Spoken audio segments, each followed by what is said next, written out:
Good afternoon. I'd like to call the meeting to order. If you all would join me in the Pledge of Allegiance. I pledge allegiance to the flag of the United States of America and to the republic for which it stands, one nation, under God, indivisible, with liberty and justice for all. Thank you. Roll call, please. Members Donald Klostermeyer, Here. Kristen Mann, Here. Ashley Pascual, Here. Vijay Sari, Here. Barbara Smith,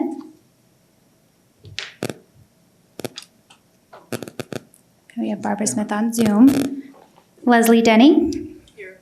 Jamie Festa-Daigle. Thank you. Okay, thank you. Next on our agenda is approving the September 6th meeting minutes. Does anyone have a motion to approve?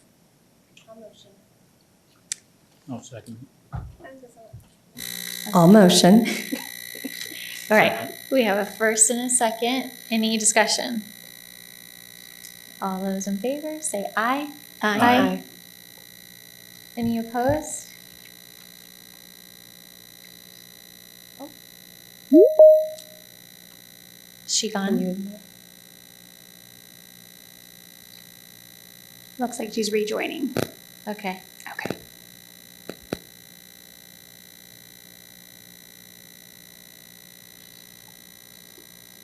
Barbara, can you hear us?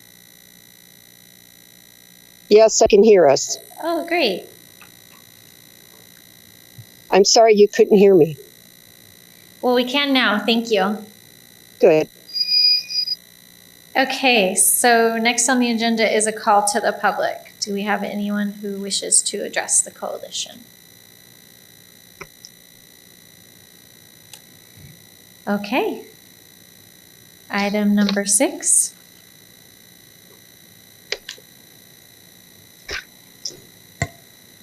Is there a staff report or any announcements?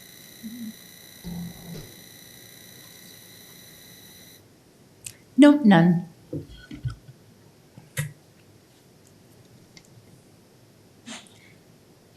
I'm not too familiar with this agenda item, so is this an announcements opportunity from the coalition members?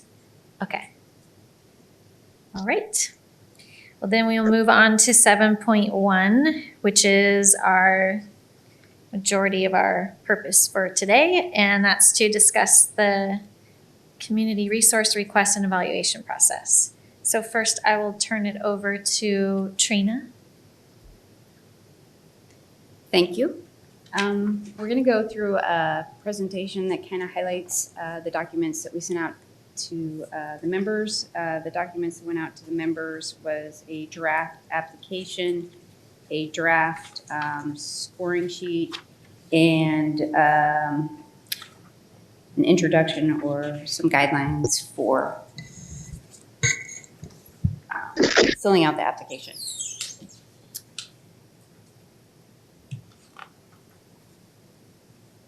So the purpose of the funding opportunity is to provide funds to local organizations to respond to the COVID-19 public health emergency and its economic impacts, and to assist the community to respond and rebuild a stronger, more equitable economy as the community recovers.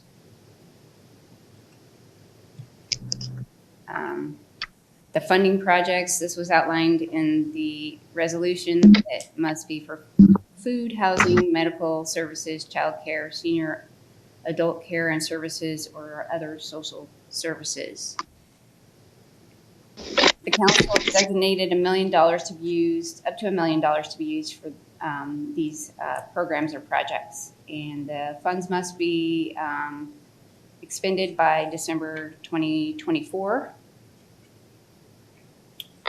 And then the priority focus areas, again, are the food, housing, childcare, medical services, social services, and senior adult care and services.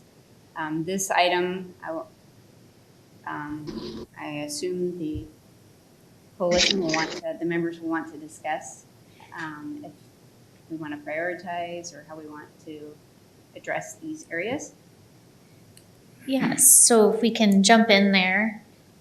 So I did notice in the background information, there were 2 requirements, and then these are possible areas or buckets. And the requirements included to be sustainable, which we talked about at our first meeting quite a bit, I think. And then that they serve the community, which that's pretty broad.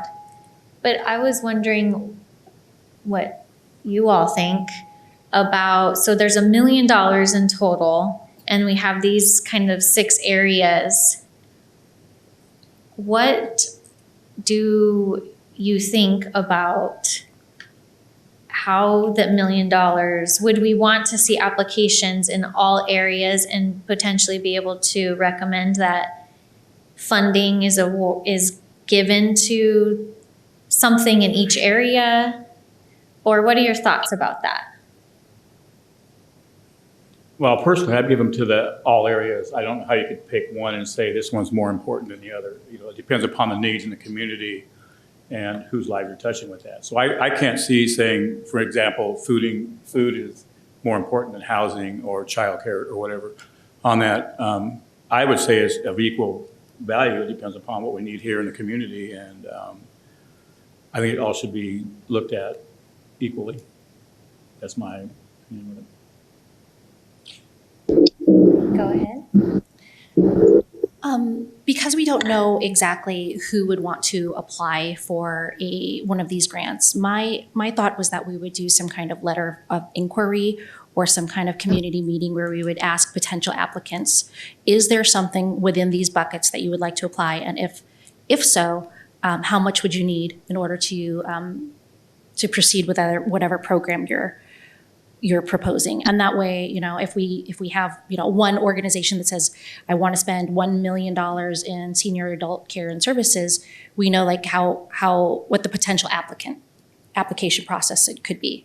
Because otherwise, I think we're going to have a lot of back and forth on multiple organizations that are saying, you know, the cost is going to be so varied that it's going to be very difficult for us to go back to those applicants and say, you know, we really like your program, but instead of $1 million, you can only have $500,000. And then we're having to go through a lot of contractual review.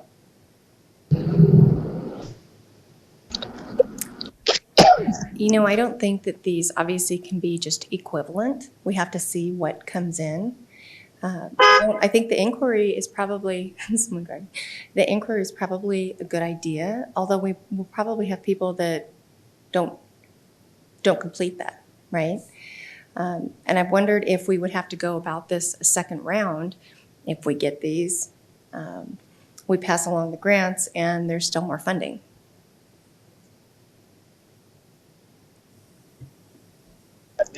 I guess I'd never thought about it from that perspective. Go ahead, Barbara. I'd like to say that I think we ought to allow equal access for everyone.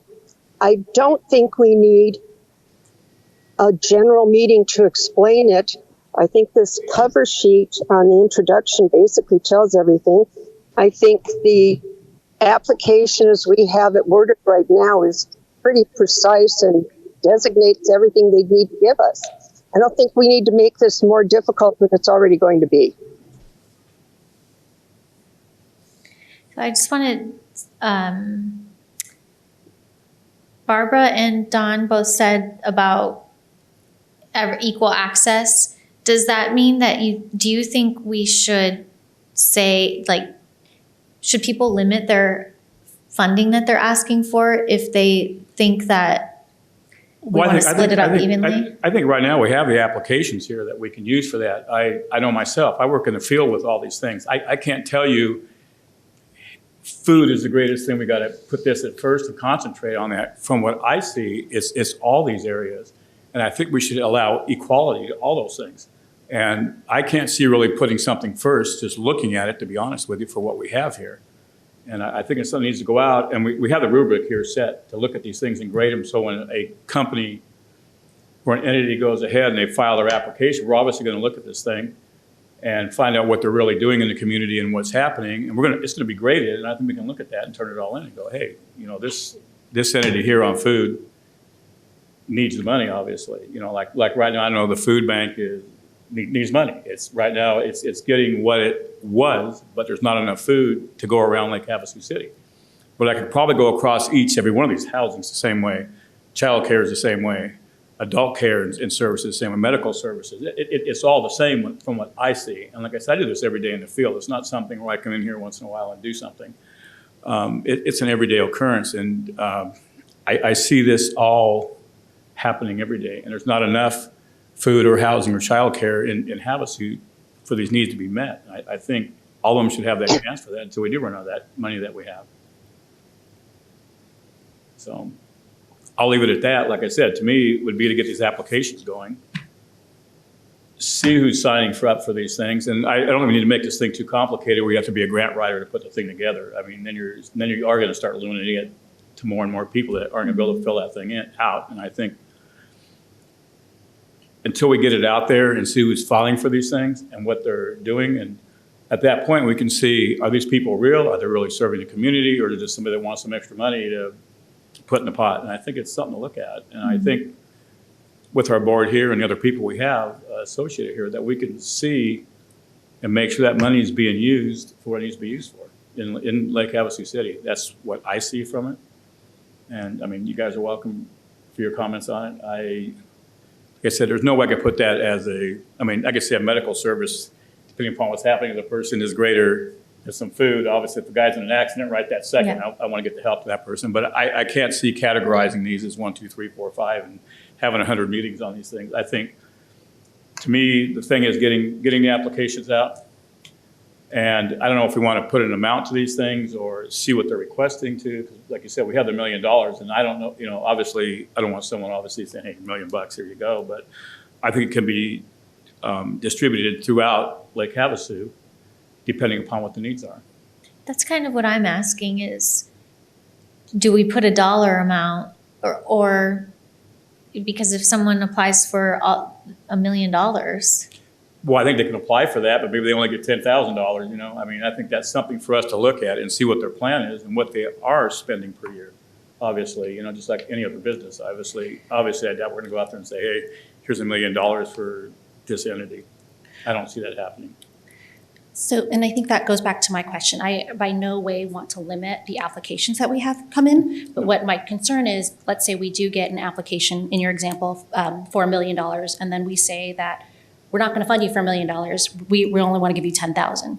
That completely changes the application and the way they could do it. So in order to minimize the amount of back and forth going with the grant partners or with the applicants, my thought is we would get an idea who is interested, and we're not limiting anything, but that way we can say, okay, all right, that makes sense. Maybe we have nobody that's interested in providing any kind of things for medical services. Well, I understand what you're saying, but I think you can look at that and see, say, XY company is putting out $10,000 a year. Do they really deserve $1 million? Why would I give them $1 million when you're doing $10,000 worth of charity for that year? I mean, like I said, we're seeing what they are spending on here. We're not just going blindly into this thing and saying, oh, you requested $1 million. And that's fine, you can do that, how I view this, but I look at it also as a business.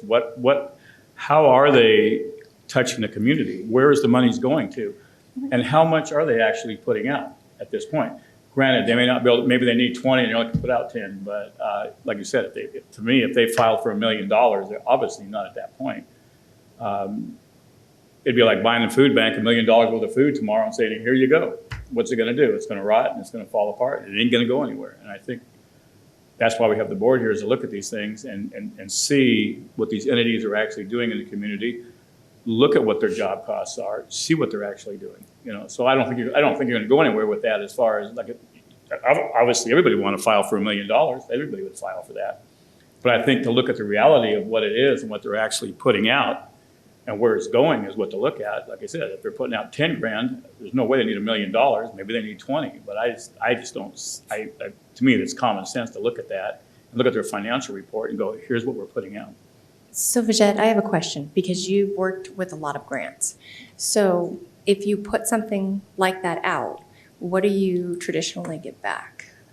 just an interest level, and you can narrow it down to which areas, just as kind of like a framework for it, or what do you get back? And I'm not sure if I'm fully understanding the question. So I think because this is so broad, I think we're going to have a lot of applicants that touch on these services.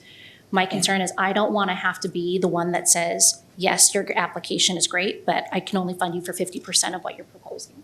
Because it might affect, it's not just the cost of like materials, it might affect the actual intent of the grant. It might affect how many full-time. The scope of the whole thing. Full-time, Yeah. yeah. It might affect all kinds of nuances that are within that grant application. So my thought is if we did something like a letter of inquiry, we can say, maybe there's 15 organizations that come forward and maybe some of them are saying, I only want $3,000. And then we're in the point of having 15 applicants that only have $3,000, but then and then we have all of this money that we're not allocating. So it can work both ways. And so with a letter of inquiry, I think it gives us the opportunity to say, okay, yes, that's a great application, but maybe you add additional dollars to that and make it, or maybe, and I don't know the nuances of it, but maybe we get, 10 applicants who are all focused on housing or food. Let's say food, something easy. We have all of these applicants that say, we want $2,000 worth of food. Could we legally go back and say, you know what, maybe you all do a collaborative grant, and then you identify one organization within that wants to take over all of that and determine how, and really strengthen and have a letter of intent together. This is how we're going to collaborate and really have a stronger application rather than having all of these really small grants that come through. I have a question for you both. My first question, because I don't remember if I saw any limitations, I think the higher amounts would be for some kind of infrastructure, not $1 million of food, but if the food bank wanted to add another bank on the other side of town or have a mobile unit go around or a new childcare center is going to be built, can this funding go to capital expenses like that? Okay. So there is very real potential then that because then that would be, they could, in theory, have a sustainability plan then too. I'm wondering. Which you're correct with that, because like we don't have a rehab here in Havasu.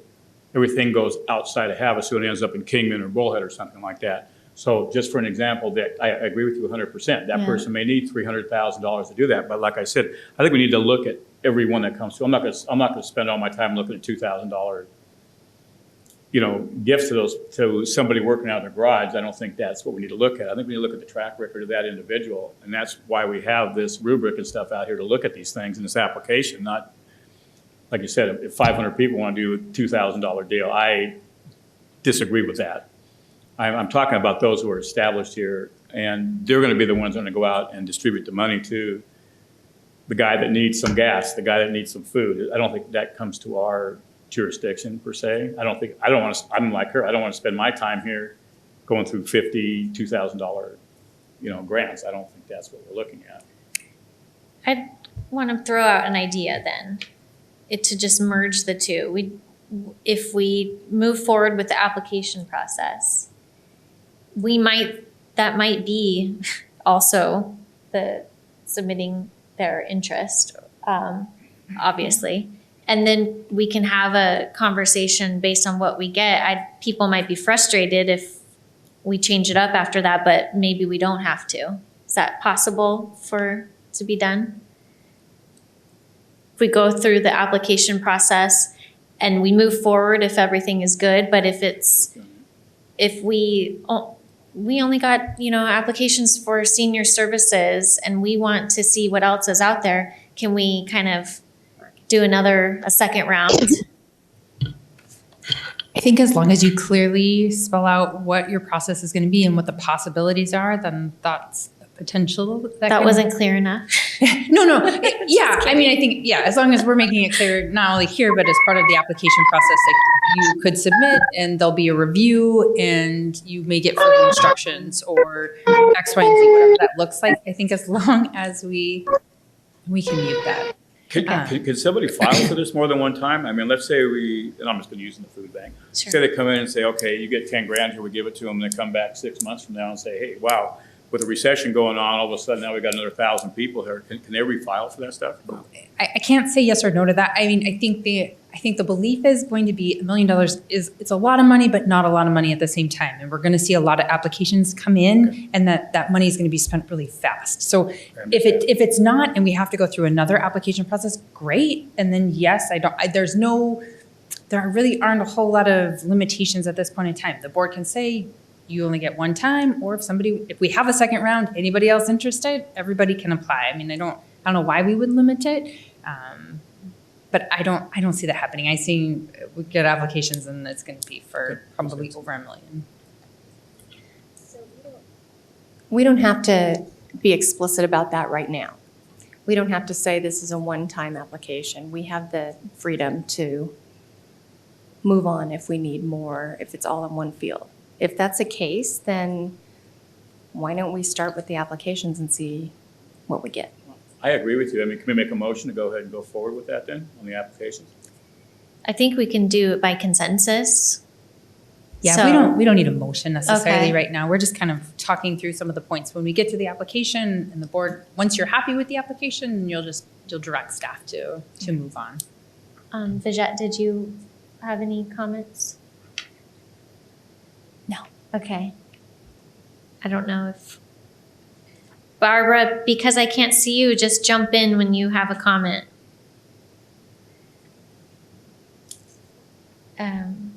Unless, yeah. And unmute yourself to make your comment. Okay. So I'm what's sorry. I was trying to get rid of that fire engine noise in the back. I think if we limit ourselves, limit who can apply or what organizations can apply, we're going to be in a lot of bad public relations. At this point, the whole community knows this money is out there and it's available. I think we need to leave the application process open to anyone who wants to apply. And maybe once we get started looking at them, we pull aside the 500,000 and up applicants versus the $5,000 applicants.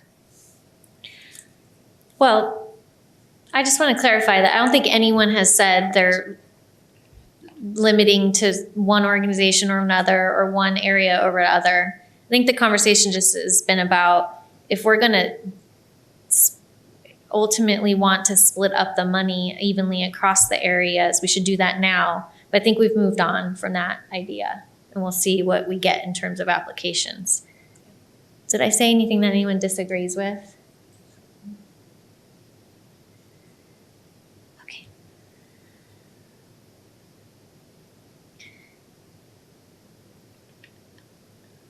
With that being said, I've heard a lot of discussion here on we don't want to have a lot of small amount of grants. I think then it would be helpful for those who are applying for the grants and for us for those reviews to at least set a minimum. How much a minimum, possibly a max, but at the very least a minimum amount that we would like to fund. I was just wondering about that too, since we've heard a couple comments about that. Again, I would say that that is not a good plan as far as our community goes. So then I would ask all of the members to, if we're not going to set a minimum, then when you're scoring any applications that come back, we can't then say, we're not going to give a bunch of $5,000 awards. We have to, if we're not going to set a minimum, then that means we're going to be unbiased with the funding amounts that are requested, right? Yes. Okay. You go ahead. Okay, I just want to make sure everybody's clear on that. If we as a coalition and as staff, are you prepared to get $15,000, $25,000 grants and to manage that many grants for such a small dollar amount is very challenging. And so I just want to make sure that we're all understanding what that means if we don't set a minimum. Okay, so you're talking a minimum of 25,000 or something? I would go for that, like I said, because we're already using the rubric and stuff to score these people anyway, and we're looking at this. So anybody can actually apply to it. But like I said, I agree with you 100% on those things, going that route. The thing is, get the application out there and see who's actually going to sign it, because right now we're guessing that we're going to have 100 people sign it, or 10 or 5 or whatever it is. And I think we're going to put in the application for it, and we can also change. We can change if we wanted to and say, hey, well, we forgot this in the application. Go back and say, hey, guys, we need one more additional information from you, I would think. We're not going to have it absolutely perfect putting this thing out here, but I think we have the bulk of it here. We liked the idea of having collaboration as well. So if there is, and I could see many organizations that would really only need $5,000 or whatever it is, then maybe we guide them to do that, because I'm not even thinking the managing of going through these rubrics. I'm thinking the managing going forward. Yeah, I'm for going forward with that. And like Of I said, like grants. $500, that can be given out by the entity, I think, if it's something like that. You got to pay somebody's rent, for example. That to me would come out of that entity. I don't think that'd be something that we would put out. Do we, It's my opinion of it. Yeah, I don't know. do we want to think about then, what's the maximum number of awards that would be made? Instead of setting a minimum amount, what's, like, can the city handle monitoring 50 different entities? I mean, I feel like that's a little bit outside of our realm Yeah, as a but your coalition. minimum would be good, I think, like you said. A minimum say it's funding amount? 25,000, but somebody may qualify for 100. I don't know. It depends upon what they're doing. And like I said, when you look at their expense reports and everything else they have, that to me is what's going to dictate what kind of money they need from what I would be looking at on a business end of it, not just, I Well, like this guy, let's give him $100,000. I think they'll be asking for the amount they need. Well, they will put an amount, like you said. Yeah. If I'm like you, I don't want to put out $500 either. Like I said, if we put a minimum, say, and I'll just throw it out there, 25,000, that's great. Somebody may qualify for more, I would guess. And if they only need less, then they could collaborate with others and apply. So I think we're okay. What's everyone think about that as setting a minimum?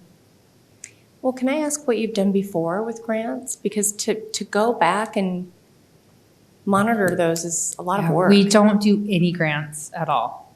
0. And it's been many, many years since we did grants, and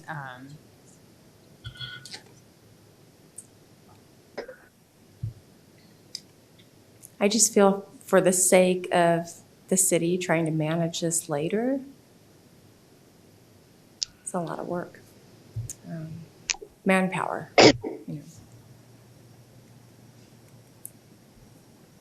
So on the lines of a minimum and a maximum, one thing that I think I'm missing in the announcement is whether it's one or multiple grants. And I'm thinking we should address that, but maybe leave it open to one or multiple. Because there could be somebody that comes in and has, great plan to spend $10 million and they need $1 million towards it.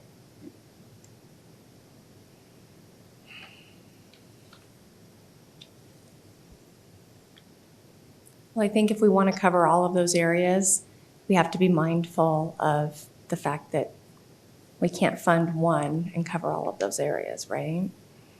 The 5 that were up there, 5 or 6, 5. I think Maybe. that's what we're trying to decide, because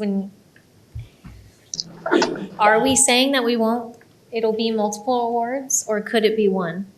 I think that's kind of what we can decide. You're talking about funding just one entity? Mm-hmm. How would that benefit, my question was, how would that benefit Lake Havasu City then if we just, and I'm only, if I just give the food bank $1 million, what have I done?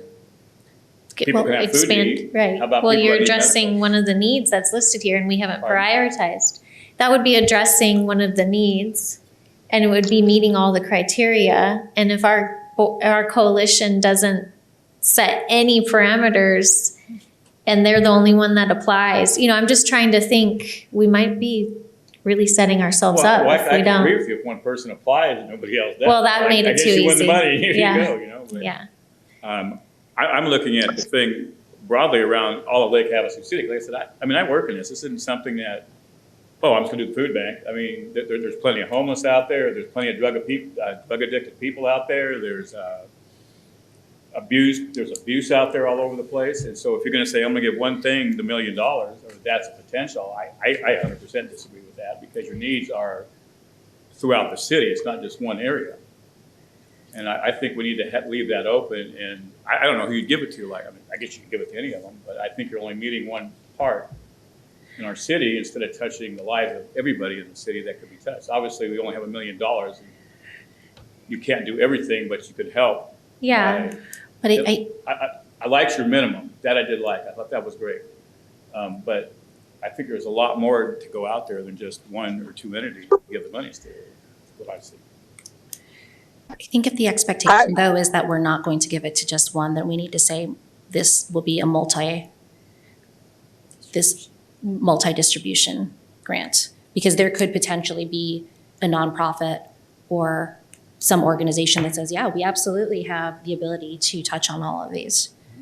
So I think then we need to make it very clear, in addition to the minimum, it'll be a multi-distribution as well as a minimum of however many dollars. So you're fine with the minimum? No. Am I fine with the Yes. minimum? I'm fine with the minimum.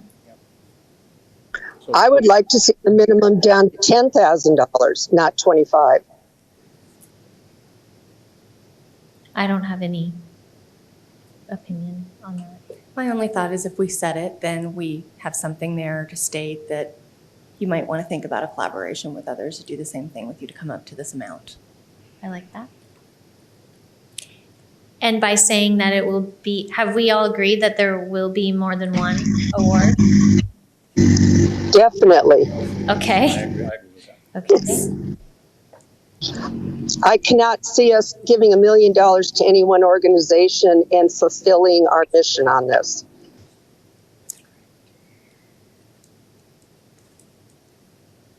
I am in support of saying it will be multiple awards. But just as a personal opinion, I do believe that there is $1 million could be used to support all areas. But I think it just depends on your perspective. If your perspective is that you want to split the money up across town and different organizations, then that's a different priority, which is why we're having this conversation. Any comments? I was just going to say, in the idea that if we're giving more credibility to organizations that work in collaboration with other organizations, we do have that in the grading rubric that's presented here. That number 17 does say that are you coordinating or collaborating on this project with specific organizations in the same or related fields? And then we have they get a higher point values for that. So I think there is information in there, but we just might want to make it very clear on any applicants. Do applicants get to see this rubric? It's out there. It's public record. It's public record, okay. I mean, this isn't the final. Today, we want to finalize this, hopefully. So can we Yeah. put this into effect yet? Can we vote on this yet? Are we ready to do the application? So, because I think we just changed it a little bit. So will you please speak up if you do not agree that the minimum will be a $10,000 amount and that there will be more than one award made? Does anyone disagree with that? I just want to do some calculations. So if we have the minimum of 10,000, that's the potential of having 100 grants that we're distributing. I'm not saying that it's most likely to happen, but it's a possibility.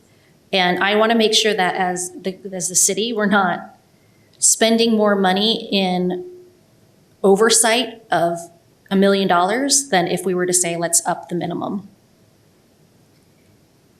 I don't think we're getting any direction from the city on that, so.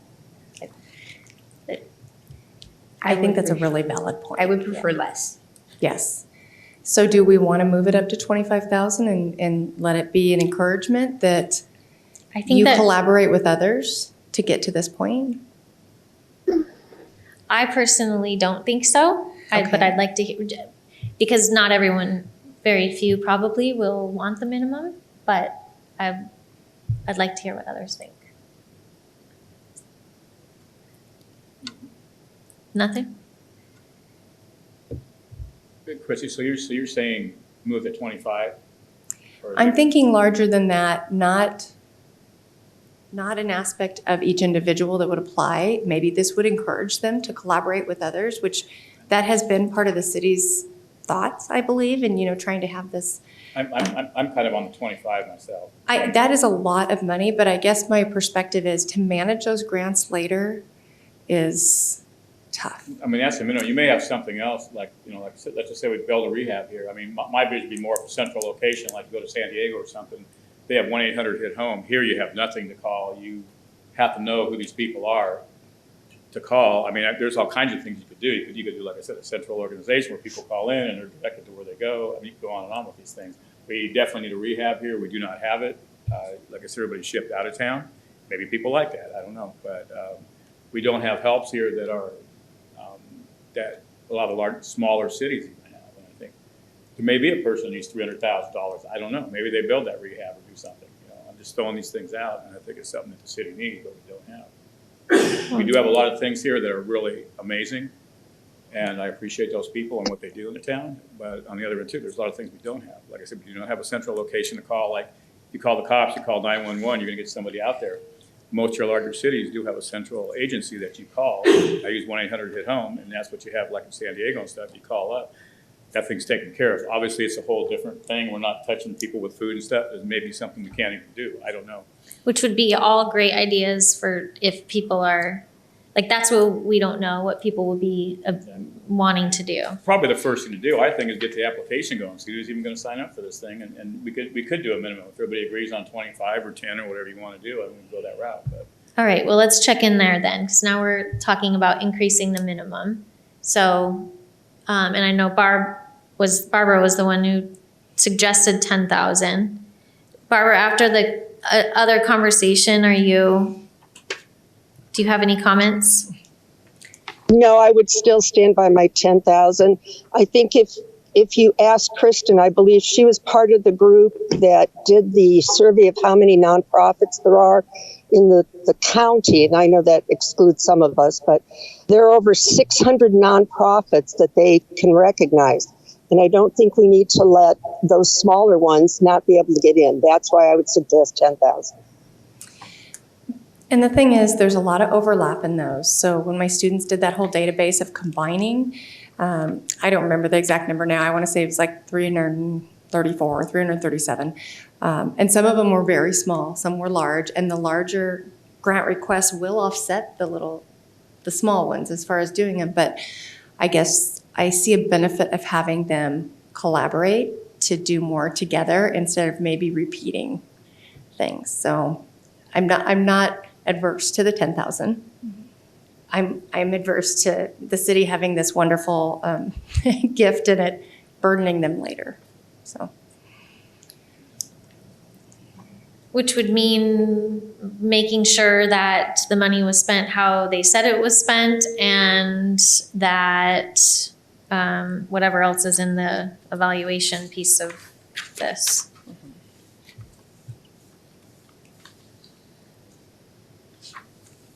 Yes, and I think that the city going forward, when they started this, I think the city realized that there was going to be quite a bit of paperwork and manpower involved in doing this.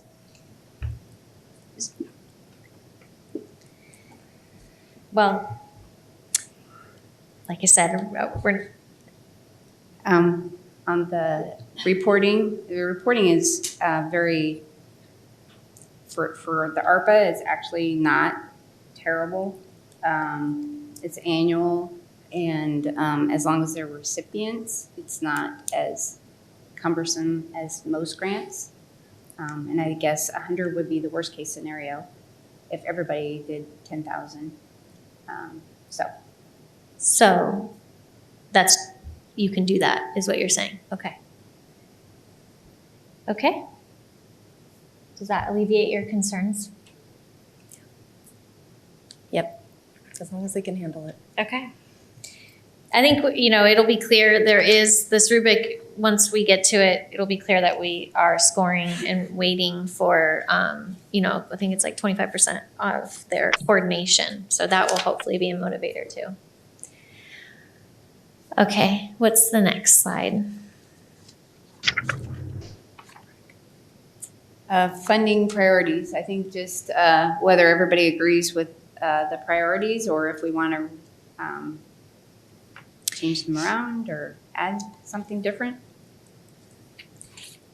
Yeah, this was a little confusing to me because, and maybe we'll get into this too. If these are how we're going to make our decisions on who gets the funding, then we should ask them these questions. So the questions I think should, include if this is how the funding will be determined and this is what we're supposed to base our decisions on, then we need to ask them to respond to all of these and tell us how they're going to do it. And then we have something to look at. I think our application, as we received it in an email last week, really does that. I like this application. I think it covers everything we wanted covered. I don't know.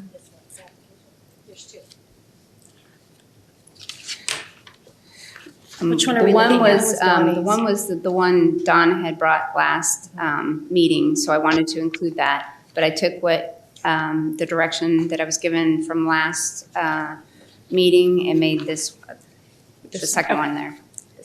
Yes. This one, okay. Okay. And I believe it covers most of these questions.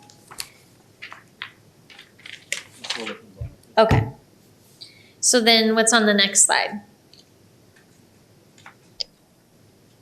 Okay. So then so it's the application is the one that has like blue in it. The community organization ARPA application. Yes. Okay. So my thought was the local organization, community resource program application outline goes out with the application so they kind of know what we're looking at and how to fill out the application. Okay. So I guess so. Yes. Let's all decide on this application then, because in our how we score it in the scoring rubric also has to match this application. So we know that all the pieces were asked for. So the application, does it include all of those questions that were on the slide before this? Yeah, thank you.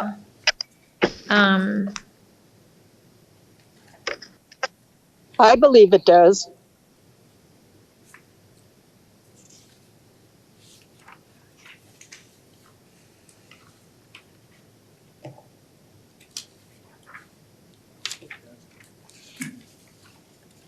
Do we ask on it about leveraging other funds?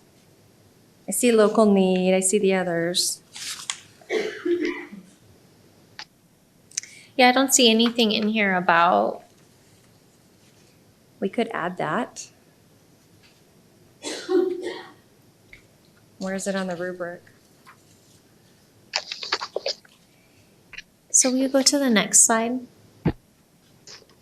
So the application would be this, which includes where they would add in all their narrative to these questions in these boxes. And then we would ask for, oh, I see, on the page 5, there's the budget. And would there be a description of how, like going back to Kristen's question, like, are they leveraging any other funding?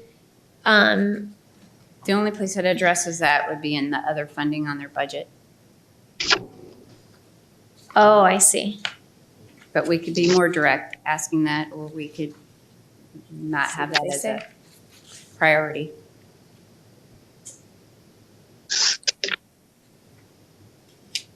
And then in this document that you provided, which would be like the announcement with all of the other important information, there's a sample program compliance reporting tracking form. And I think on the rubric, yeah, we're also giving 25% of the weight of the score to how they're evaluating their impact. So are we just asking them to create their own evaluation form? Or do we want to give them a form they have to fill out?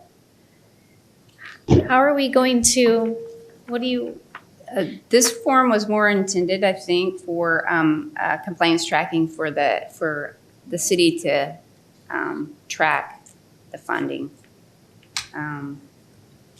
Like a quarterly, if we want to do quarterly or annually requirements for them to report back to the council or to the city, probably to the city. I think that's one thing we need to address. If somebody asks for $500,000, are we going to give it to them all at one time?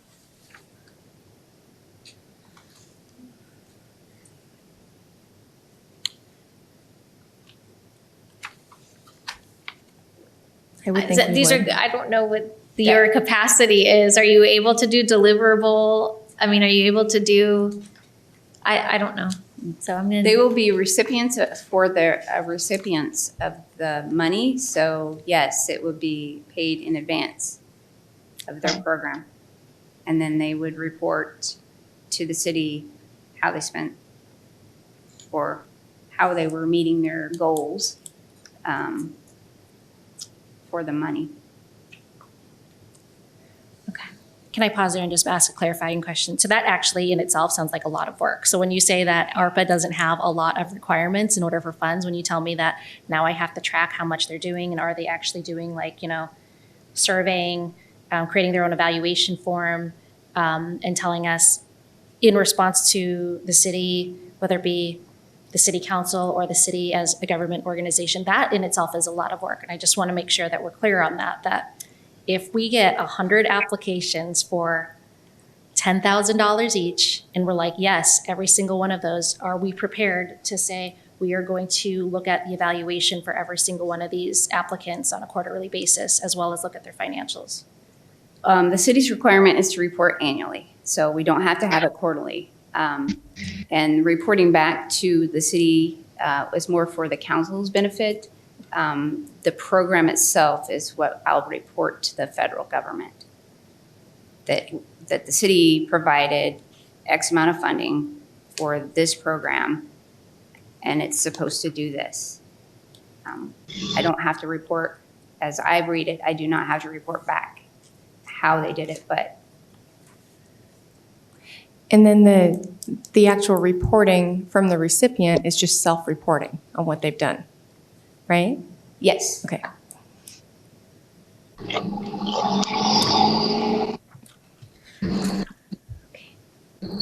so as part of the application process, they will be asked to provide their own evaluation, to describe their own evaluation process and what they'll report back. You're not making that standard. As part of the application, we need to include this as a piece, is how they will, Be required. what the requirement is for evaluating their own impact. I'm asking because at the last meeting, one thing we did agree on is we were all okay with how the rubric was split up, the weights given to each category. I think yes. And we have 25% to the evaluation. So I'm just wanting to make sure that we're going to get information about that, or else we won't have anything to score. If you look on the application on page 3, it says right on it, activities to achieve goals and timeline and the tasks and evaluation methodology is right on that. So I think we've covered that. Oh, you're right. Evaluation methodology is down there.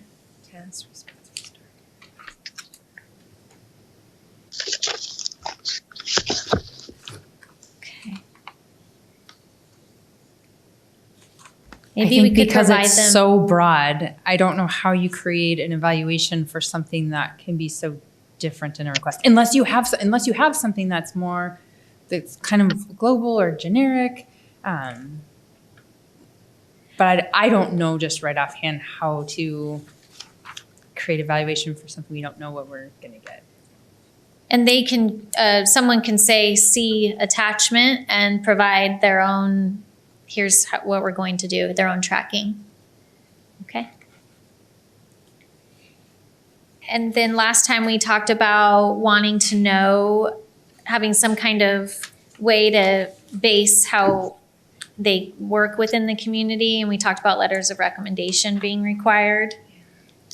So I think we would need to add that unless I missed that on this form.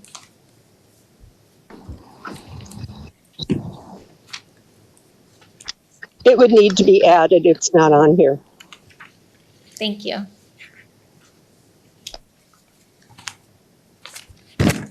I went through those 4 pieces so quickly. So does anyone have any other comments?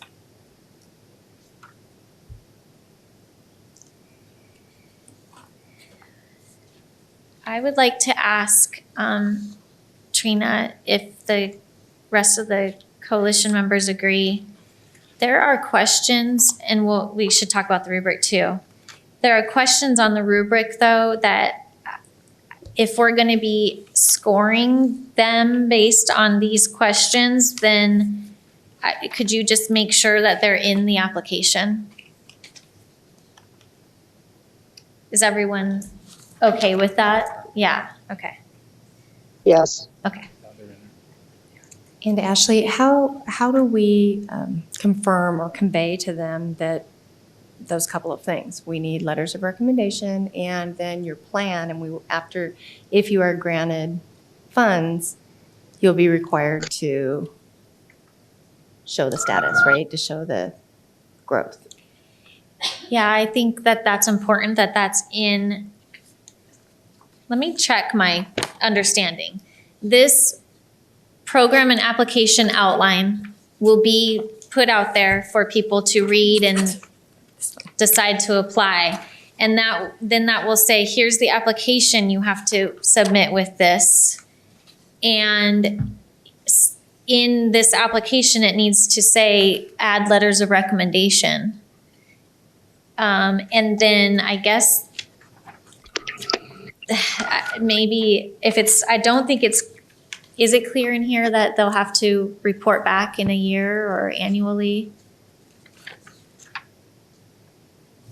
On the project results portion, highlighted in red, it's, I wasn't sure if we would want quarterly or annually.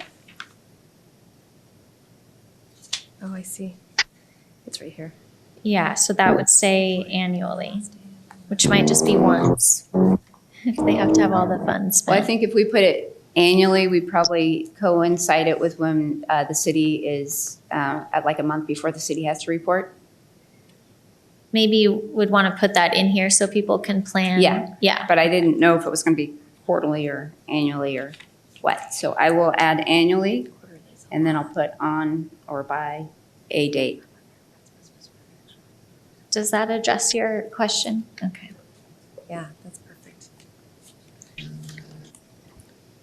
Go ahead, please. As far as asking for letters of support, and I think we also described memorandums of understanding on page 3, could we just put, because the second box says, how is the program innovative and how does the program complement and collaborate? Could we also say include any letters of support or memorandums of understanding with this application? And that should take care of it. And it does reference, where did you see it? So on page 4, you do have it though, under request for application required components. At the bottom, number 5, you have all additional electronic attachments such as letters of reference, brochures. But maybe we've decided we're going to require that though, right? Letter I of think so. recommendation? Okay. I think that's what we decided last time. Well, I guess, or they lose points. I would say it shouldn't be a requirement, but then they wouldn't get the points for collaboration because I mean, that's, there's two different ways you could look at that, but if they're gonna give them points for having that, then I don't think it's necessary to say that it's required, because if they want those points, they'll just add it. That's a good point. Anyone? I guess the difference is if letters of recommendation are required, then if they don't submit it, then we'd be having to. They're not losing points, they're just not gaining any. Right, yeah. So if they're just not, if they're just asked for in the application, then they get the points for that. I think it's a little, I would want to make it easier on our community members to apply that, because there's conflicting, like there's some things in here that aren't in the application. So I think we're discovering that everything that we want is in one of these documents. They're just not very easy to figure out together. So let me put this out there. Okay. So the application outline should outline the process. Everything that someone asking for funds, I think everything that they're being asked to provide should be in the application. I want to hear what others think about that. I agree. In order. Okay.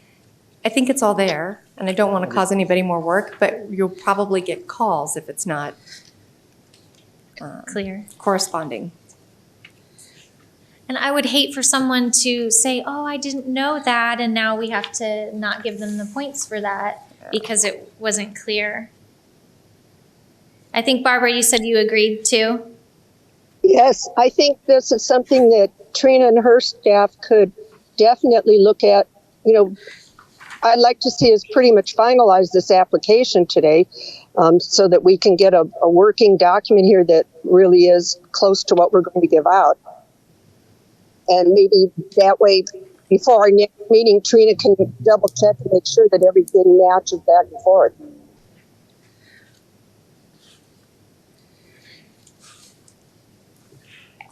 And then once that's done, making sure that our scoring rubric also just aligns totally. I mean, even with the categories, making sure that those categories are the same in the application. I think that's only fair for people who are asking for the money.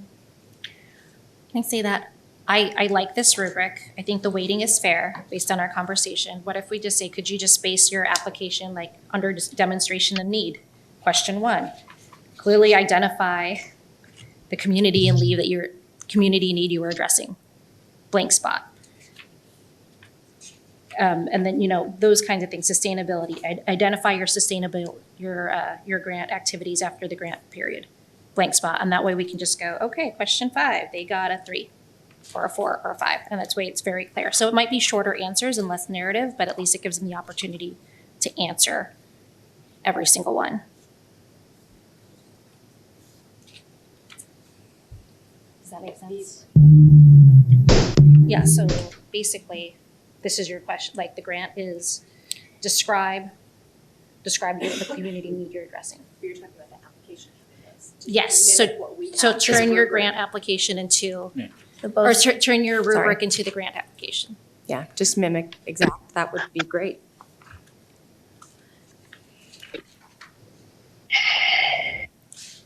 They know exactly what they're asked then. Yep. And exactly And what what they're they'll be scored scored on. on. If Okay. that's the case, I mean, I think that we could, if we can we vote on the rubric? And then maybe, I mean, this, depending on how we want to expedite this process rather than waiting, are we coming back in 2 weeks, a month? We haven't gotten there yet. We haven't gotten there? Okay.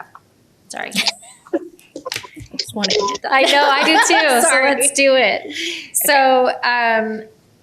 So what's being suggested, I think, is what we're all saying. The documents need to line up. Everything that they will be scored on should match what is in the application. Vijay was taking it a step further to just mimic the language as well. So the questions and the application is nice format, and it's just the headings aren't stated in a question. that matches with the rubric. Does anyone have a disagreement to that? Okay. Then let's look at the rubric. We were provided 2 rubrics. One has where if we're scoring, every row has a different numbering system. And I believe the purpose for that was so that it would total out to a number that's a percentage of the total score. But so as a reviewer, as you're reviewing these applications, you would need to switch your points for each one. The other option is you just give a score. They're all the same, and that score is a percentage of their total score. Does anyone have any preference for which way you want to go about this? Oh, nice.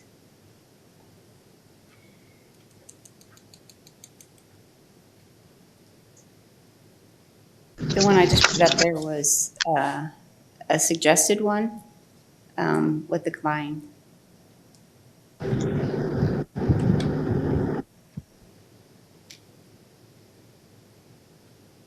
Any preferences? Which was the suggested, the one with the 0, 5, 10, the one you're showing, or the one that has like 0, 2, 4, 6?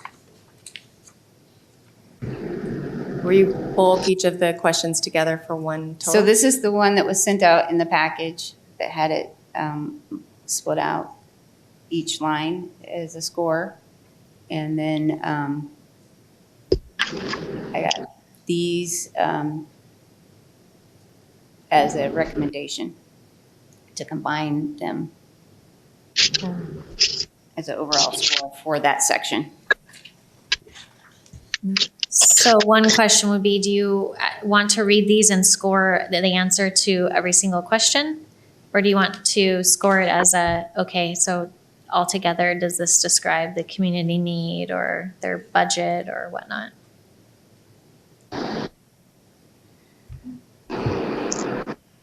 My preference would be individual, especially because we're saying that we want more weight to things like, are they collaborating?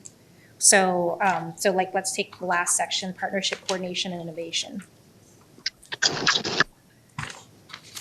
To me, this makes sense for those 3 questions to be split out rather than getting one broad overall score. Okay.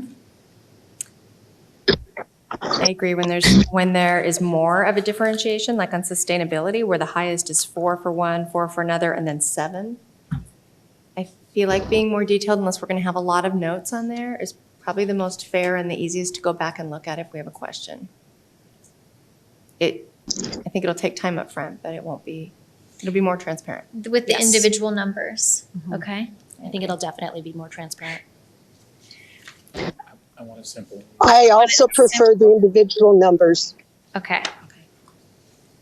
Okay. Then we'll move forward with that one. Please let me know if I'm supposed to ask for some kind of motion or official action on any of this. Otherwise, I'll keep moving. Okay. Okay. So I guess I have to ask you all another question. With all of this, can this be ready to go by Friday? Yikes. We're ready.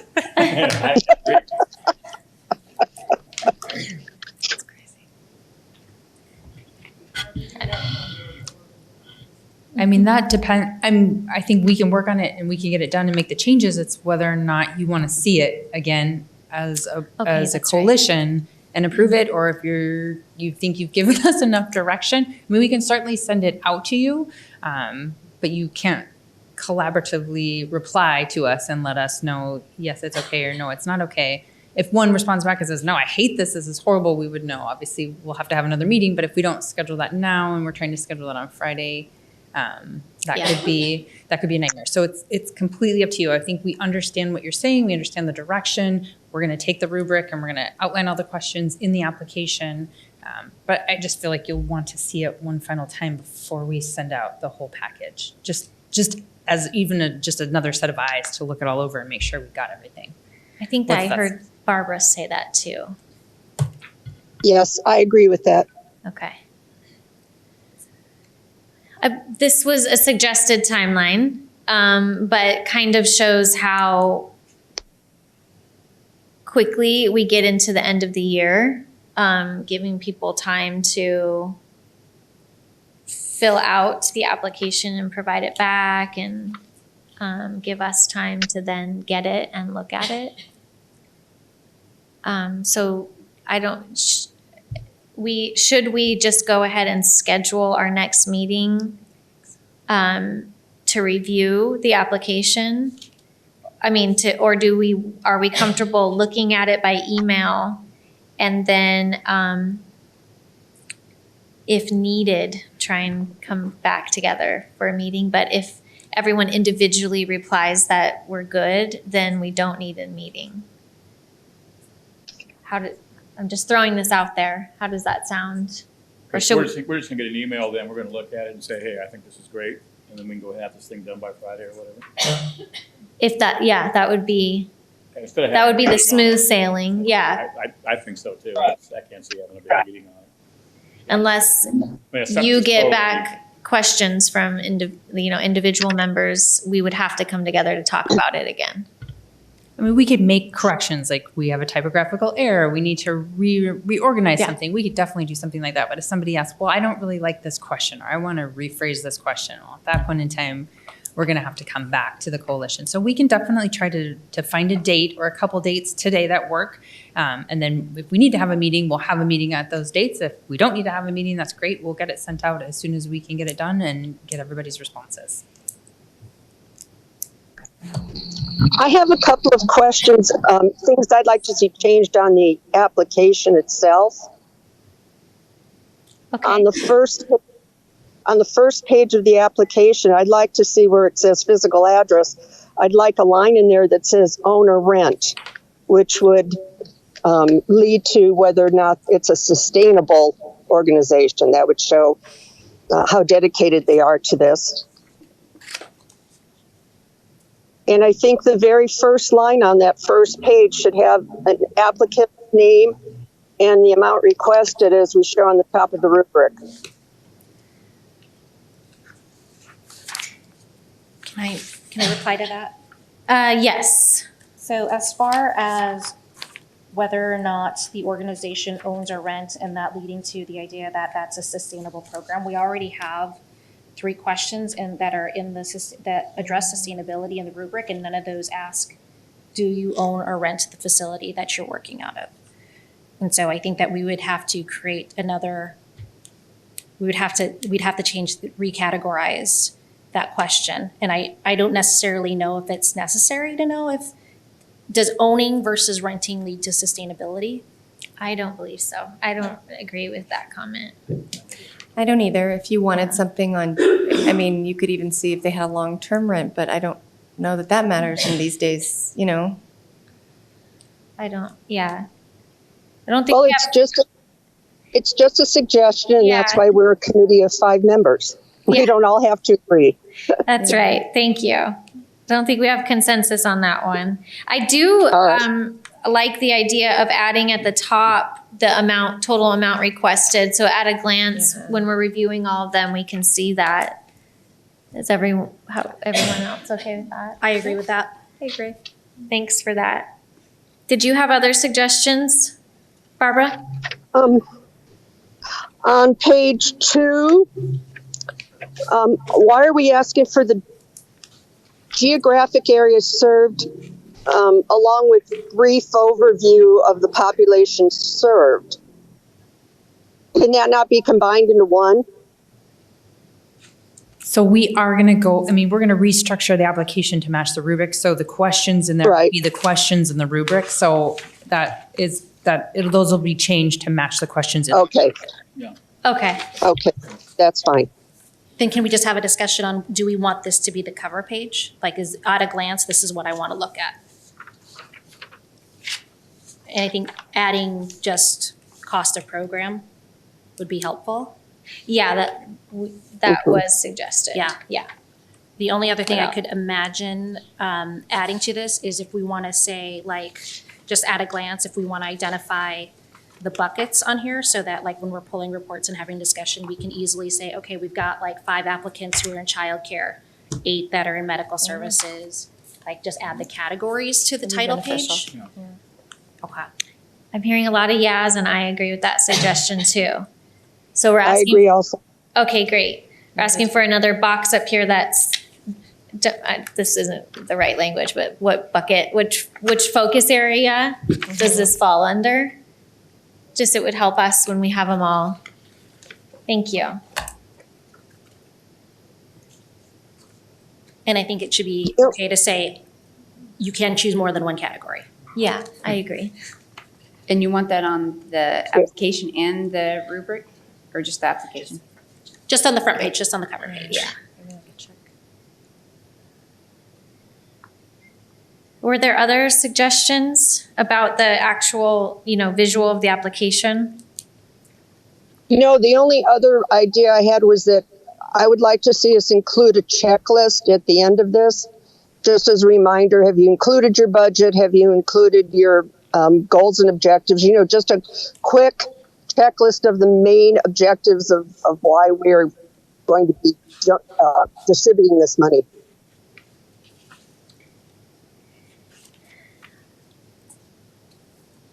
I think it would be good, let's see. So, well, if we're wanting them, the budget is actually in there in the application already.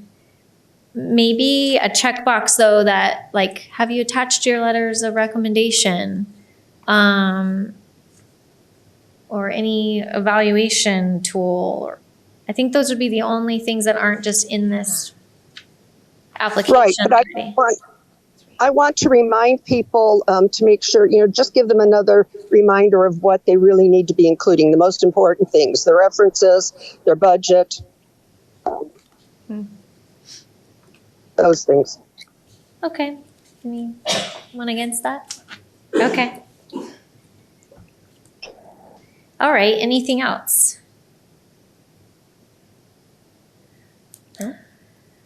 Okay. Will this application be, will applicants be able to complete this electronically? I know that said electron, but will they be able to fill it out electronically? Like, don't make it a non-fillable PDF. Yeah, I don't want a bunch of form. handwritten. Yeah, we can make it that way. That would be really nice because we can share them that way as well. If they want to and combine them that way, if possible. Do we want to require that they cannot submit handwritten applications? If you can't read it, it's out. So, I believe that says that in the program and application outline. Oh, It says right in it that they must all be submitted electronically. I think that there's submitting electronically, but there's also, you could submit a PDF. I think I want to make sure we're not getting Right. a bunch of handwritten scanned documents, that it's just available to complete. are we able to share those that way, or how are we able to share those ethically? Or do we? Let's finish this first. Okay, Yeah, I agree. let's finish this. We'll get to that point later. I said my comment jokingly, but I wouldn't want to misscore someone because of misreading their application. So I would like to not be, to require if they can type their application. I want to check in though, do you fear that would exclude anyone from applying? We're talking about a minimum of $10,000, so I would imagine it'd be an organization that has the capacity to type an application. But I just want to, how does everyone feel about that? Could we have computer office hours at the library? Where I guess that's already available. it's to already people. available, but I don't know how the computer system, I don't know. Is it you only have an hour at the library on the computers? Can we say, yeah. I think as long as we build in something that makes it accessible, it should be fine. I think if you look at the program and application outline on page 4, it addresses all of this. Yeah, I think what we were just saying is there's a difference in someone filling out an application and then scanning it in electronically versus filling out the form electronically. But that could just. Oh, okay, I misunderstood. Okay, I agree. Everything needs to be readable. Yeah. Okay. Okay. We're all good with that. Thank you. So next we have to do some scheduling. And I'll just say, I suggested that there, and I don't know, maybe that's already in here, but some kind of meeting or conference for anyone who's interested in submitting their application to come and ask questions about the process. That's what this bullet says about the city holds a pre-application conference. That would be like right after everything's made available and done and people can start applying. That way they're going through, and if they have questions, they can come and ask and get their answers. So when can we meet next?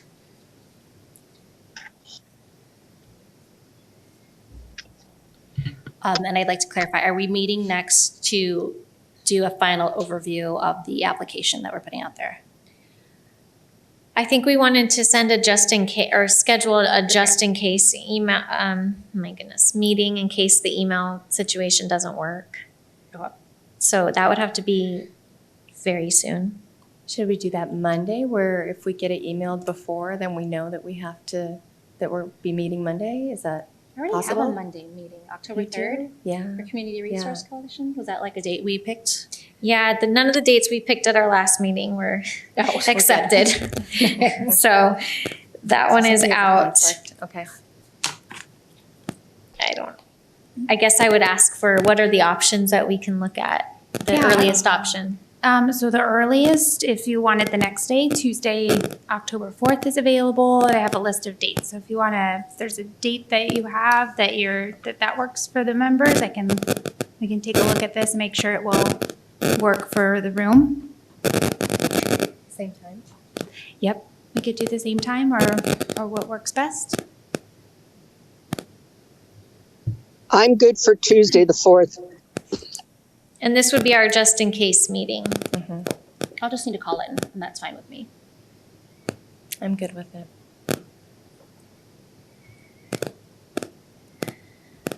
I am good with it and hope we don't need it. Exactly. Okay. Barbara, I don't know if you heard Tuesday, the 4th at 4, if just in case we need one more discussion about the application. Yes, but I think maybe we should meet then to create our deadlines. We don't have a calendar. We don't have a calendar of when these things, when our applications can be submitted and all of that. So I think we should meet on the 4th just to do our calendar. We have a proposed timeline in front of us.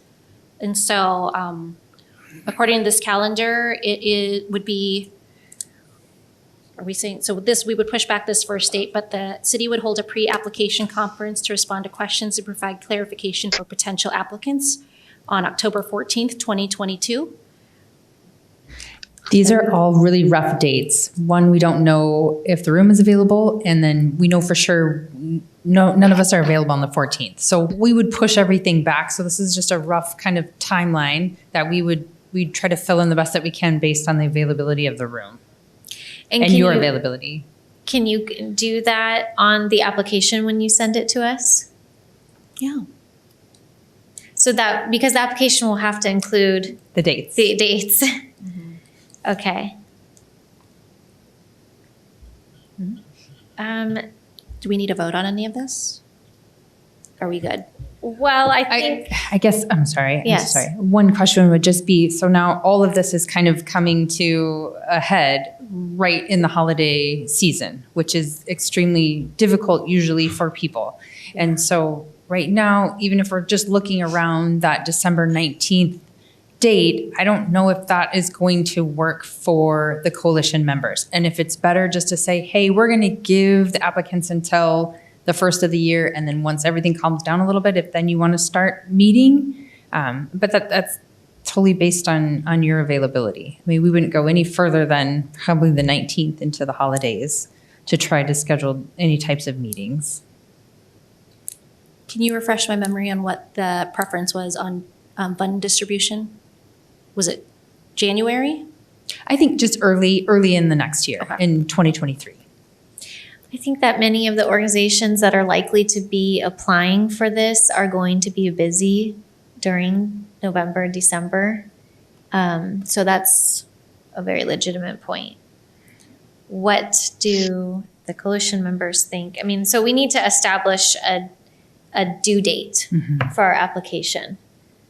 And a timeline of how long we will take then to review them to decide. But mid-January would be fine, wouldn't it?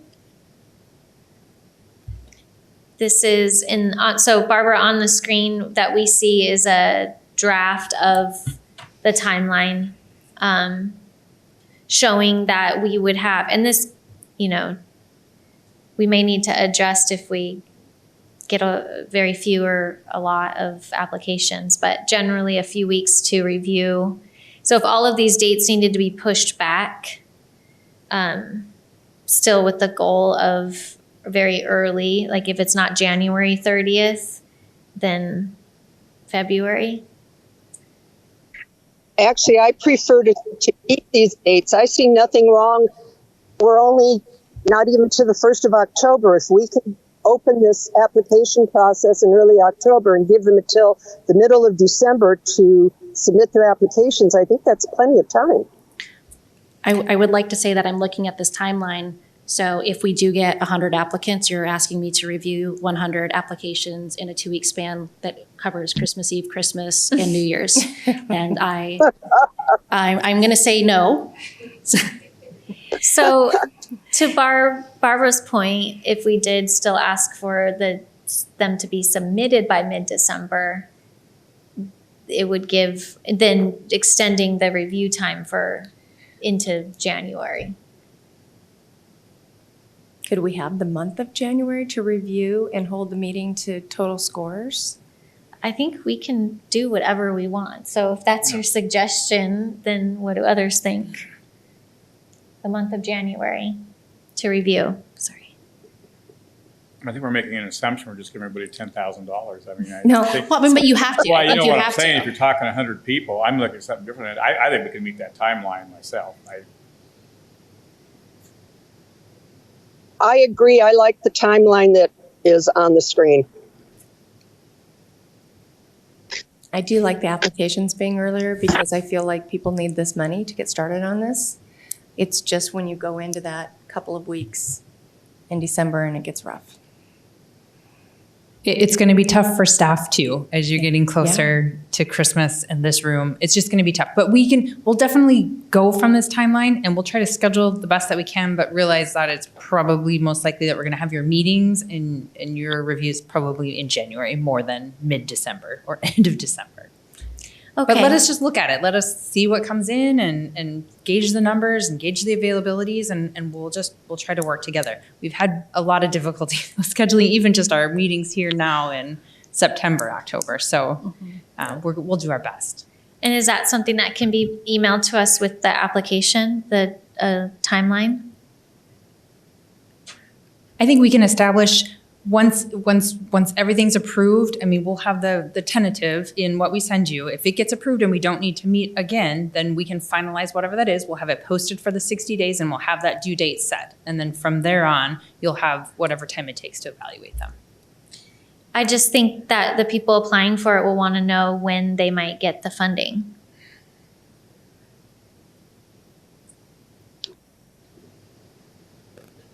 So I think we can. I think if we can get the city council to agree with all of this, because remember, we're not the final say, I see no reason why we couldn't fund these things in February, if not the 1st of March at the latest. Oh, yeah. I mean, I think we can have that done by February. I don't know how hard we want to try to squeeze everything in the end of December. That's the only concern. I mean, we might have to push some of it into January, but I think. Okay. So, yes. Can you just go back one slide? I don't think we've held this coalition holds public meeting for applicant presentations. I don't think we've discussed that. Is that something we're asking for? Is that a requirement? Not a requirement, no. And that hasn't been something that's come up in our discussions of this application process, so that might not be, maybe we just want to take that out, and then maybe it's a presentation at the end of who we've decided what our recommendations are. So what I had in the outline was more that they could submit questions, but if we want to have a pre-application conference with the city, that would be fine too. Then we get all the questions answered at once and everybody would hear the same answer. So I would just change the schedule to have that in place of question deadlines. And then the 1219 presentations, that will be taken out. Oh, the for presentations. Yeah, sorry. and maybe if it's something that, It's not a requirement. Okay. I think it said that you could request, but it's not a requirement. okay, so we'll take that out. Okay. Okay. So at what point do we need to come back together? If the application is all okayed and it gets released to the public? The calendar, okay? Or if what's okay? When do we need to meet? If we don't need to, Barbara was saying we should meet on the 4th anyway to really solidify the timeline. Do we need to meet that early if we're all okay with the application? That's my question. Should we look at a different date? Do we need to meet? For anything other than the application? I don't think so. Then we would anticipate the next meeting being in early January. Oh, wow. Unless you wanted to meet before then for some, but I mean, we'll receive the applications, we'll send them each to view, you'll have time to read them, you'll have time to do your scoring, you'll send them back to the city, we'll prepare that and we'll present that back to you early January. Can we get another meeting date then, so that we can finalize the timeline piece of it? Because I think that's the piece that we might, I don't feel like we're all on the same page with right now.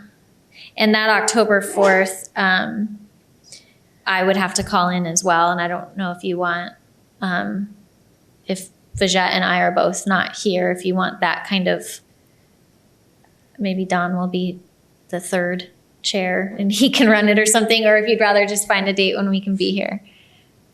Yeah. I nominated you. The next Do you want something later that week? Do you want to look at it the Yes. next week? No, later that week would be better. Okay, so Oh, never as of mind. right now for next week, so the 4th is available, we have the 5th, the 6th, and the 7th. So anytime on those. For that Thursday, it would only be available from 8 to 4. The rest of the dates, we could start at 4 if you wanted to. And keep the cannot be time. Friday. No Friday? Okay. And what was the time on the 6th that you said? The 6th would only be available from 8 a.m. to 4 p.m. So you'd have to do it earlier than the time we've been meeting at 4 Oh, I'm like, I p.m. don't want that much time to go over time. I'm sorry, I won't be able. I'm not available The 6th, any of those times. 4th, 5th, or 6th. How about the 7th? I'm not, but I can call in. Okay.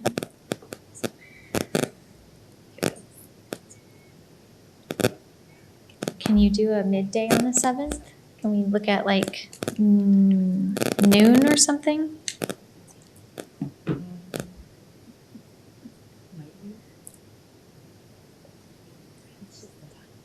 Is it better to do the survey email to figure this out for the meeting dates? I'm available at noon on the 7th. Me too. I don't know I have a flight, so I just. I'm also available. Are you available at noon on What day is it? Friday, October I 7th? can do that. Okay. Perfect. What if we agree that a draft timeline would be submitted in order for Kristen to be able to make comments and provide any Perfect. feedback? And then if she can call in, great. If not, then Great suggestion. No, I'm just trying to see when it is. I'm sorry. Is that I okay? think it's at noon. That's okay. So what are you thinking for the timeline? Like, what? So obviously we will need the deadline for applications and then to tell us how long we have to review it and get scores done. And then when we would come back together to talk about everything.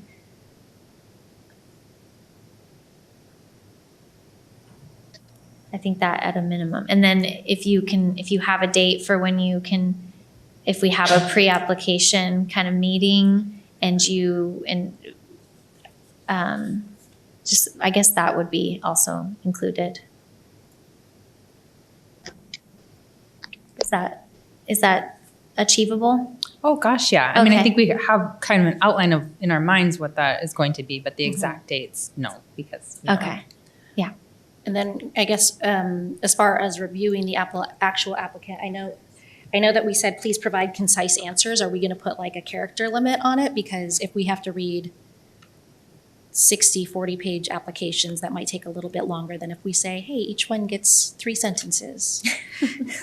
Maybe.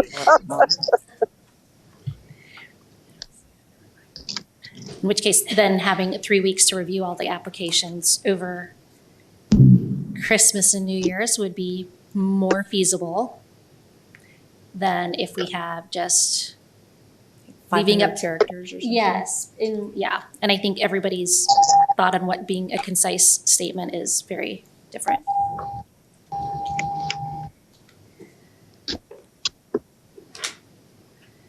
Maybe just a total. If you could include a recommendation in the application, maybe that, like a total page number or something, just so we're not getting books that we're expected to review. That would be helpful. Or if I think that's something we didn't discuss at all during our review of the application. And this was not said at the beginning of the meeting, but we have 5 more minutes left in our meeting. So how do you want to handle that comment? I think it's valid. I don't know. I don't have an opinion right now. I mean, when I even think about the first demonstration of community need, I need you to identify the community need in Lake Havasu. How will you respond to that need? And how does this population serve been negatively impacted by COVID-19? I mean, you're going to have a couple pages if we really want that as a question. Yeah, At that's a least good 2 point. paragraphs per question. And if you do that across 18 questions, that's almost a novel. That is a novel. I mean, which I don't mind reading, but then that would extend the timeline.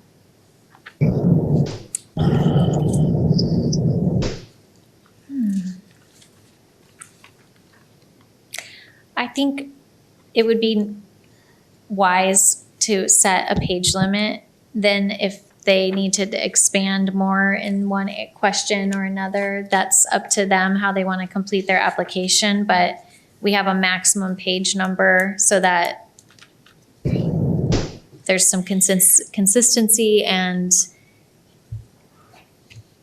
then it's fair to us and fair to them. I agree. If, the better writer, the grant writer that can go on for 8 pages and give all the stories of it versus just setting it at 3 pages. I think it is.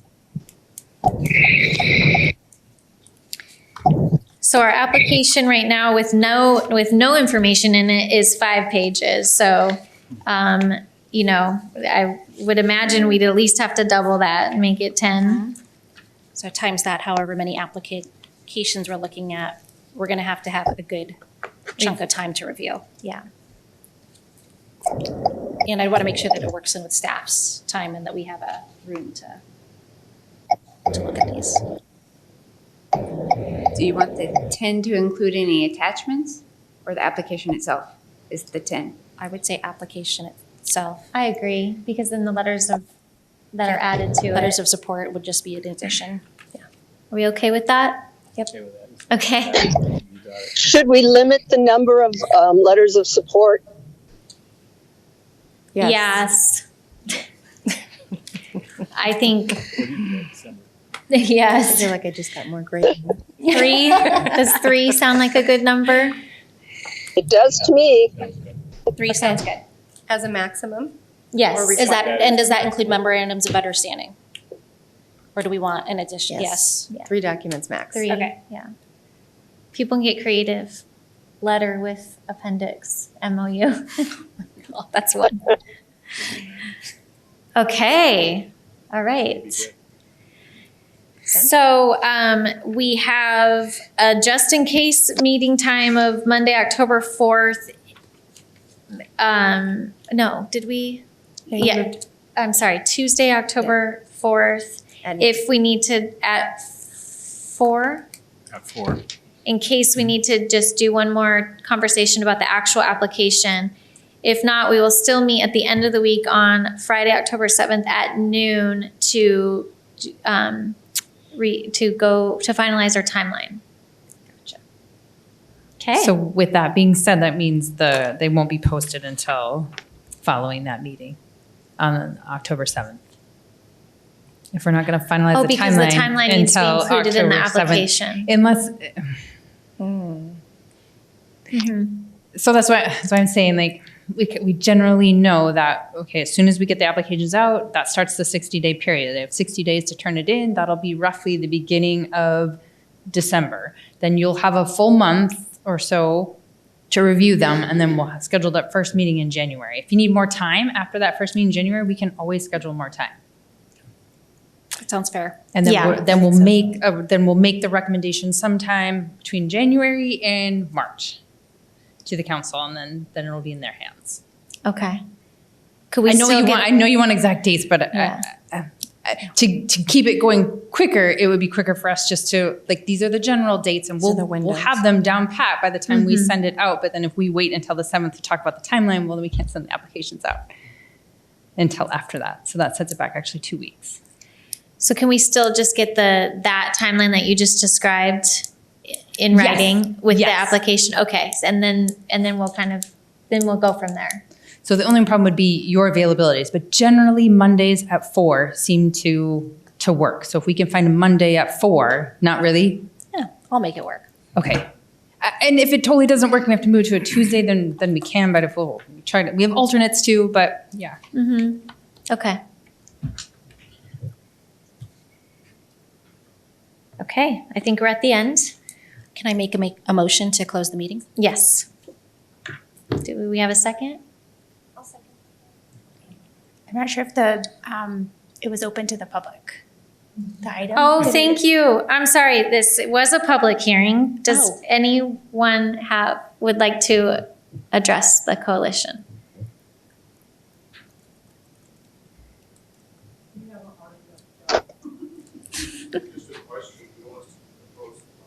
I think so. Do they need to? Okay.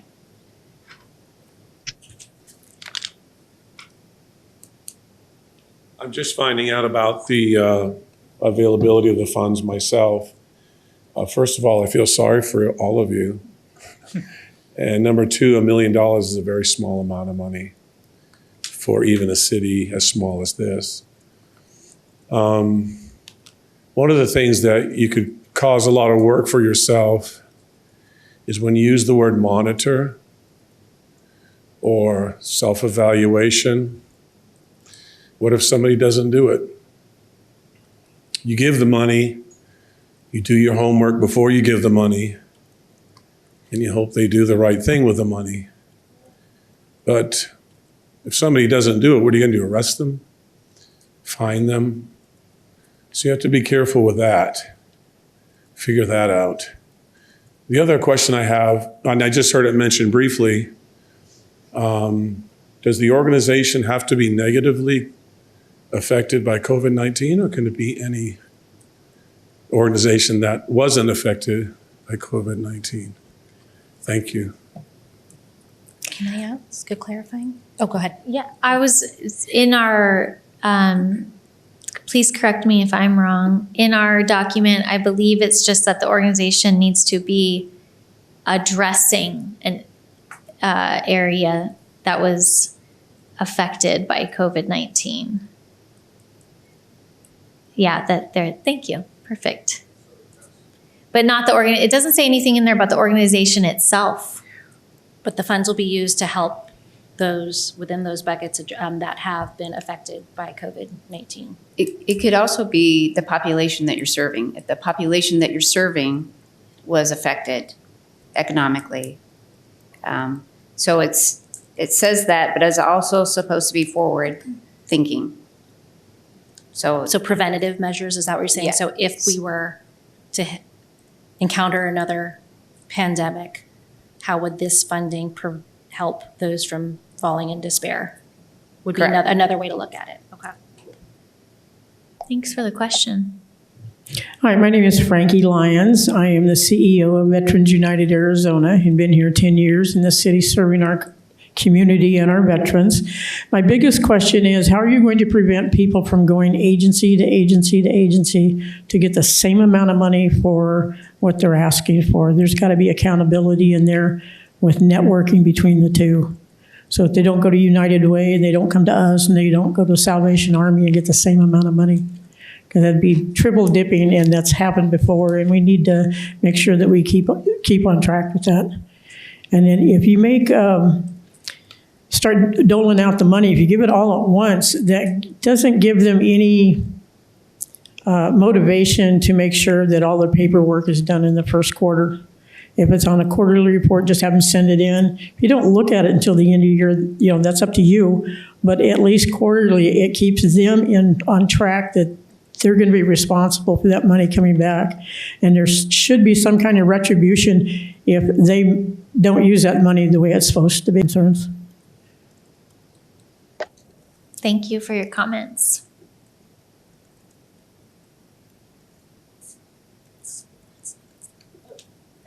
How you doing? Hi. I know, I'm really slow. Thank you.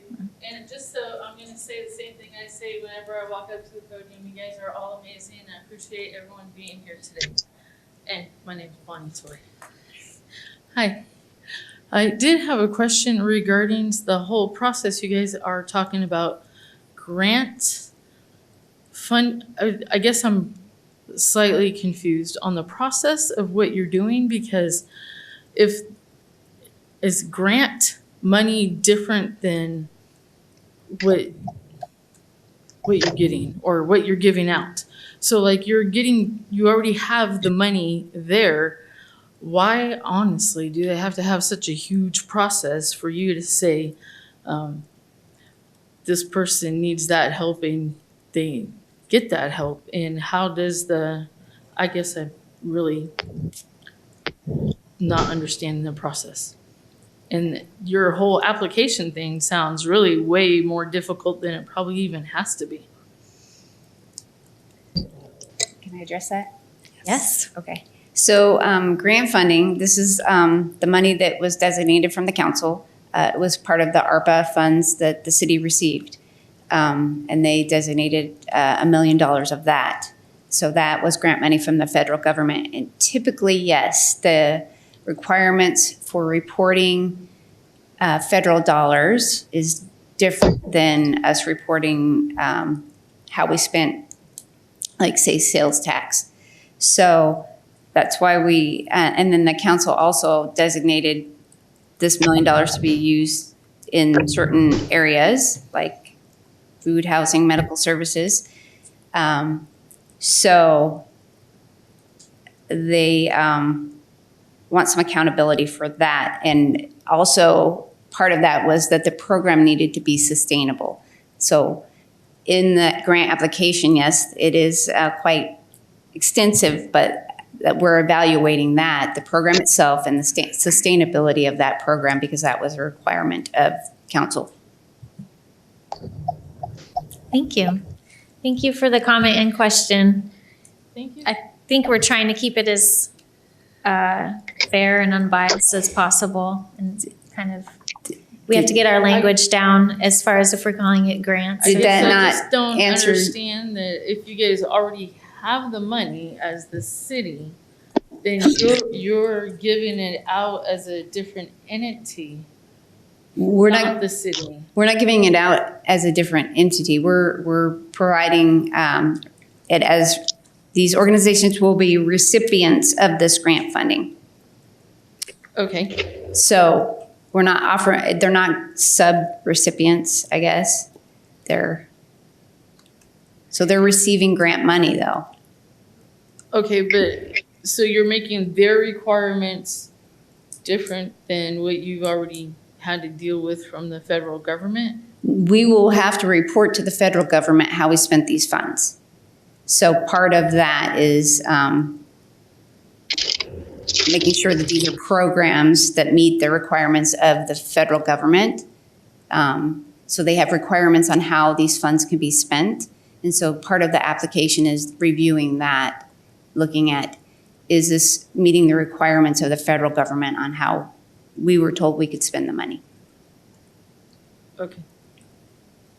I think I Well, might not still understand. For instance, the city can also spend it on water, wastewater. So we will have to report that too. We already got the funds and we don't have those projects yet or projects completed yet, but we will have to report that we spent that money on this wastewater project, that water project. Similarly, we'll have to report that we spent this money on these Okay. social services, basically. So when the for example, the wastewater project is being reported on, do they have to tell you every last dime that they spent it on? Not just like the wastewater, but they spent it on paying this person, that person? Absolutely, yes. For We have to paperclip? report that, but since we're giving it to them as a recipient, that these agencies won't have to report that back to us. But yes, typically when you get grant money, you have to account for every single dollar, every single invoice that you paid, and you have to have that available to be audited. Thank you. you. Any others?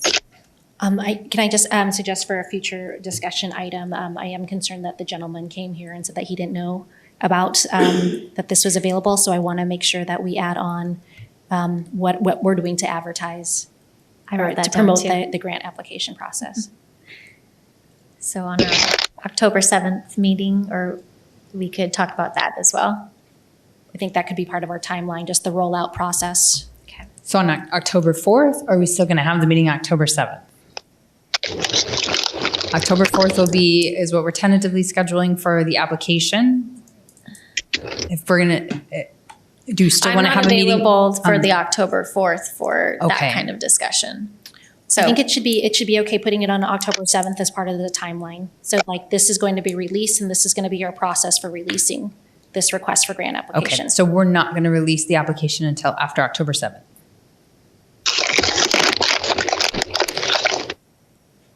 Because that delays it then. That was I just got consensus, but now I'm going backwards. Okay. No, I'm fine that we're doing it on October 4th. I would just say that we do our due diligence in making sure that this is out there in the community and at nonprofits and folks, and maybe working with other organizations to make sure that everybody who could possibly apply for these fundings is aware. I'd like to have a meeting on October 7th regardless. Okay.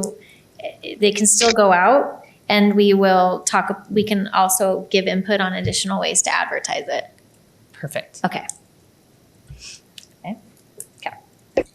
I don't know if we're having, I think we should cancel the October 4th meeting, do everything on Friday the 7th, and that way it goes out with the correct timeline on it. Otherwise, we may have an incorrect timeline. That makes a lot of sense. And then we'll just be okay with delaying it for that week. I'm fine with that. Just remember that Monday after that is a holiday. Right. I believe that the city recognizes, so it would go out on Tuesday? No, it can still go out on Monday. We'll talk about that on October 7th. Okay. All right. So thank you for that. I'm glad we circled back around to that. So our next meeting will be October 7th at noon. And we had a motion from Vijette and a second from Dr. Mann. And we are adjourned at 5:55. Thank you very much.